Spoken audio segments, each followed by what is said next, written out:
Мен Тұрсынбек Марлен Сәулетұлы, Жаңыз Кесіпбаев атындағы жалпы ортақ білім беретін мектептен 3 сынып оқушысы.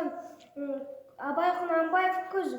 Сұр бұлт түсе, суық қаптайды аспан, күз болып дымқыл тұман жерді басқан.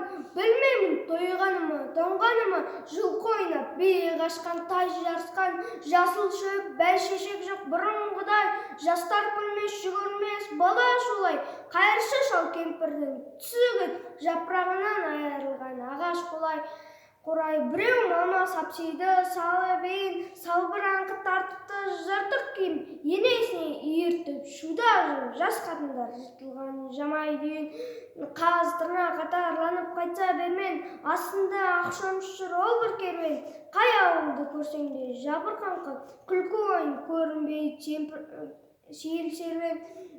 Кемпір шал құржан қағып бала бүрсең, көңілсіз қара суық қырда жүрсең, кемік сүйек сорпа су тимеген соң, үйде ит жоқ тышқан аулап қайда көрсең, күзеу тозған оты жоқ елдің маңы, тұман болар жел соқса шаң тозаңы, от жақпаған үйінің сыры қашып пыстан қорыққан қазақтың құрсын заңы.